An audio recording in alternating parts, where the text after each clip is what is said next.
It's not that your hair isn't growing, it's that it's breaking off as quickly as it's growing. My name is Linwood. I'm a licensed cosmetologist and a cosmetology instructor, and I create videos from time to time like this to be able to assist you. I'm not here to overcomplicate the process of like hair care and all that type of stuff because I just don't really feel like it's worth it. However, I will say there is a certain measure of hair care that has to happen. So using like the cheapest shampoo that you can find is of course going to be a no-no. 2-in-1s where it's a shampoo and conditioner in one is also going to be a no-no. But sleeping on things like satin or silk are greatly helpful. Using a quality shampoo and conditioner that are hydrating is going to be fantastic for you.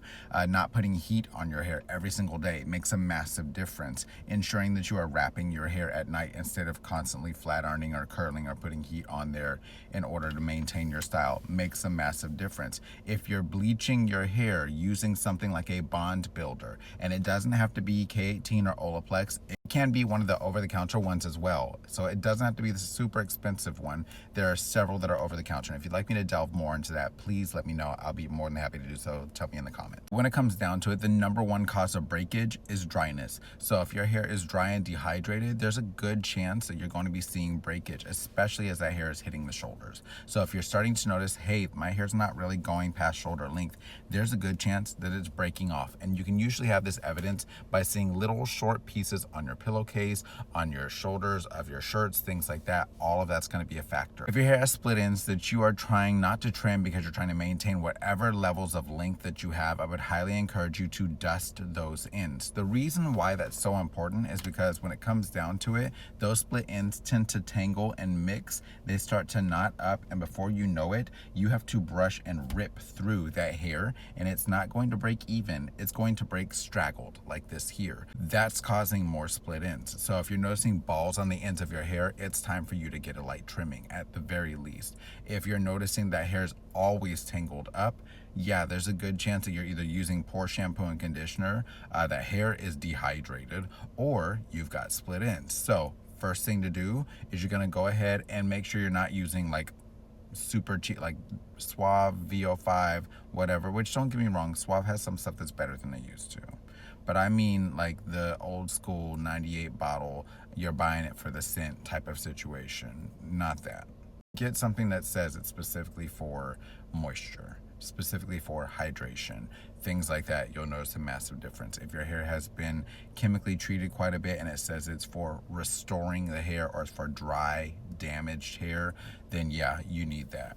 I would not recommend doing one just for damaged hair or just for strengthening hair, because when it comes down to it, that's going to have a lot of protein and you're going to find that it makes your hair feel hard and brittle, and we don't want that either. Another thing that's really simple that I think is key that so many people pass up on is so few people are letting their conditioner sit in their hair long enough. The conditioner should be sitting in your hair typically 3 to 5 minutes in order to do its job fully. So what I typically recommend is shampooing your hair, placing your conditioner on there, let it sit while you go through the rest of your bathing routine, and then you can either get out of the shower and rinse your hair in the sink, or you can turn the water down and then go ahead and rinse your hair with a cooler temperature of water and do all that. But I have low porosity, I don't care.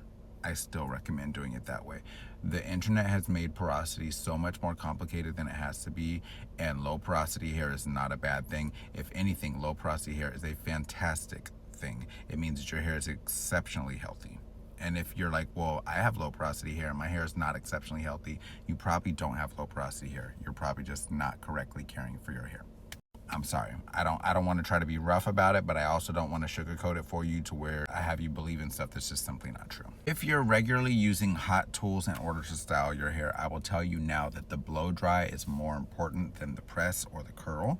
So when it comes down to heat styling your hair, things like that, the more that you're putting a flat iron in your hair, the worse. So we want to blow dry that hair as smooth as possible. And from there, you want to go in with a moderate temperature on your iron to be able to press that hair straight, things along that line. That's gonna make a massive difference for you just in terms of how healthy that hair is. From there, we wanna take thin subsections, not ginormous subsections, and we're going to do one slow pass on the hair, not several quick passes on there on thick sections, because then all you're doing, if we've got these 4 sections here, let's do 3. If we're picking up a big section like this, we're burning the outsides without really getting enough heat to the middle.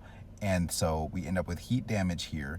This part's still frizzy, so we're going back again later with a flat iron. It's just making us more likely to have issues with frizz, dryness, damage, breakage, all of that. And I will tell you now that when you're flat ironing, you see that steam that's coming up off the hair, that is some of your hydration evaporating out of the hair. So if your hair is already dry, already dehydrated, and you're constantly passing over it with a flat iron and you're not deep conditioning with hydration prior to, you're gonna see where that hair continues to break. Why? Because the number one cause of breakage is dryness, baby.